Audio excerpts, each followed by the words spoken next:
शिक्षण, राजकारण, पत्रकारिता, साहित्य, नाटक आणि सिनेमा अशा विविध क्षेत्रांमध्ये आचार्य अत्रे यांनी भरीव काम केलं. यातल्या प्रत्येक क्षेत्रात उत्तुंग व्यक्तिमत्व झाले. मात्र सर्व क्षेत्रात सहजपणे यशस्वी मुसाफिरी करणारा अवलिया अशी आचार्य अत्रे यांची ओळख आहे. माय मराठी भाषेवरील अपार प्रेमामुळे आणि राजकीय अभिमानामुळे त्यांच्या लेखनातील आणि भाषणातील शब्दांना एक प्रकारचे प्रखर यश प्राप्त झाले होते. ही अत्रेंनी स्वकष्टाने कमवलेली शक्तीच त्यांचे भांडवल होते आणि तेच त्यांच्या कर्तृत्वाला कारणीभूत ठरले. आम्हा करीताना शब्दांचीच रत्ने, शब्दांची शस्त्रे यत्न करू या तुकोबांच्या उक्तीप्रमाणे आचार्य अत्रे यांचे शब्द भंडारही संपन्न होते. अत्रे यांनी काव्य, नाटक, कथा, चित्रपट कथा, समीक्षा, कादंबरी, चरित्र, आत्मचरित्र, प्रवास वर्णन, निबंध असे सारे लेखन प्रकार हाताळले. काव्य आणि नाटक यांवर स्वतःची नाममुद्रा उमटवली. नाटकांद्वारे हास्यरस व करुण रस निर्मिती, काव्यांद्वारे विडंबन, पत्रकारितेतून विवेकशून्य, नीतिभ्रष्ट राजकारण्यांवर कोरडे जे पूजनीयतेचे उत्कटतेने गुणगान ही सारी अभूतपूर्व किमया अत्रे यांनी करून दाखवली. अनेक वेगवेगळ्या माध्यमांमधून, क्षेत्रांमधून आचार्य अत्रे यांनी आपले मत समाजापुढे मांडण्याचा प्रयत्न केला. त्यांच्या सर्व क्षेत्रातील उल्लेखनीय कार्यामुळे अत्र्यांना आचार्य अशी पदवी देण्यात आली होती. जेव्हा डॉक्टर सर्वपल्ली राधाकृष्णन भारताचे माजी राष्ट्रपती होते तेव्हा त्यांनी प्रल्हाद केशव अत्रे यांना writer and fighter of Maharashtra असे म्हटले होते. अत्र्यांना हास्य, अश्रू, क्रोध, द्वेष या भावनांचा लोकांच्या हृदयात परमोत्कर्ष कसा होईल, कोणत्या वेळी त्यांच्या समोर कोणत्या प्रकारचे लेखन ठेवावे किंवा वक्तृत्वाचा कोणता बाज लोकांना जिंकून घेऊ शकेल याचे नेमके भान असल्यामुळे त्यांना प्रचंड लोकप्रियता मिळाली. गर्दी अत्रे यांच्यासाठी होती तर अत्रे गर्दीचे होते. जनतेने त्यांच्या व्यक्तिमत्वातील आणि लेखन वक्तृत्वातील दोषांसहित त्यांच्यावर उदंड प्रेम केले. त्यांच्या लेखणीचा, वाणीचा आणि जगण्याचा पाना अस्सल मराठी होता. अमंगलावर प्रहार करताना लेखणीला आणि वाणीला तलवारीची ढाल तर शिवसुंदराचे स्रोत गाताना फुलाहून फूल असे हळूवार शब्द. अत्रे यांच्या व्यक्तिमत्वाचा गाभा कवीचा होता. त्यांनी मराठात लिहिलेले मृत्यूलेख, व्यक्तिपरलेख, छोटी छोटी प्रवास वर्णने, शामशाही सारखा चित्रपट या सगळ्यालाच काव्यप्रेचा स्पर्श आहे. आचार्य अत्रे यांनी आयुष्यात अनेक चढ-उतार अनुभवले, परंतु या साऱ्या वादळवाऱ्यात अत्रे नावाचा बलदंड माणूस कणखर धीटपणाने जीवनात पाय रोवून उभा राहिला, किंबहुना तो जीवनावर स्वार झाला.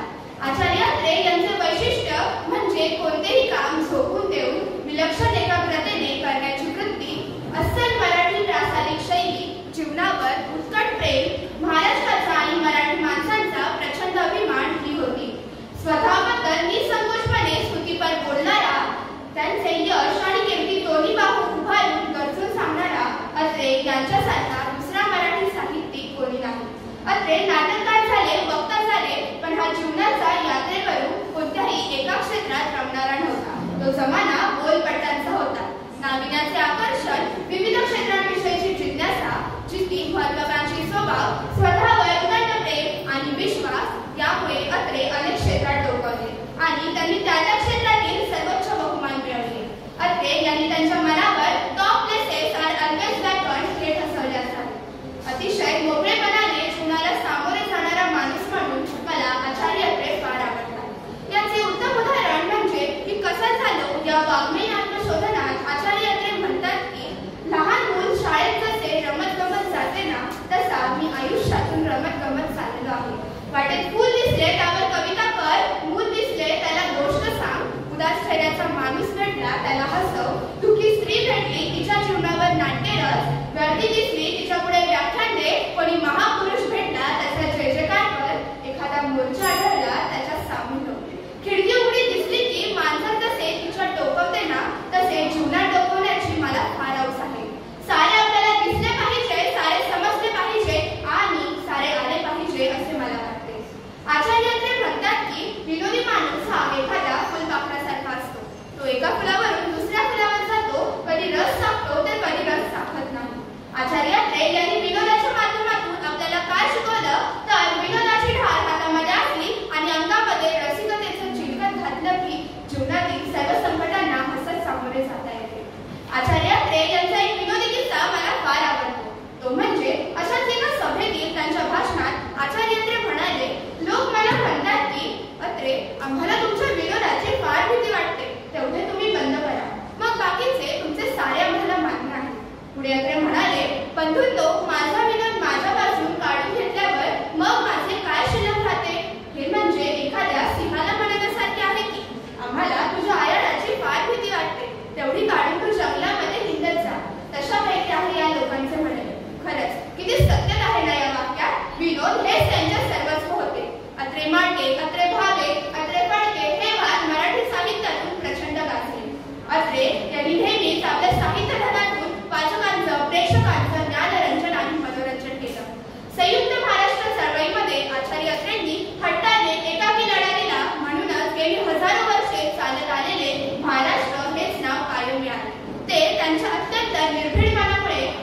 आयुष्याच्या अंतापर्यंत पाळला.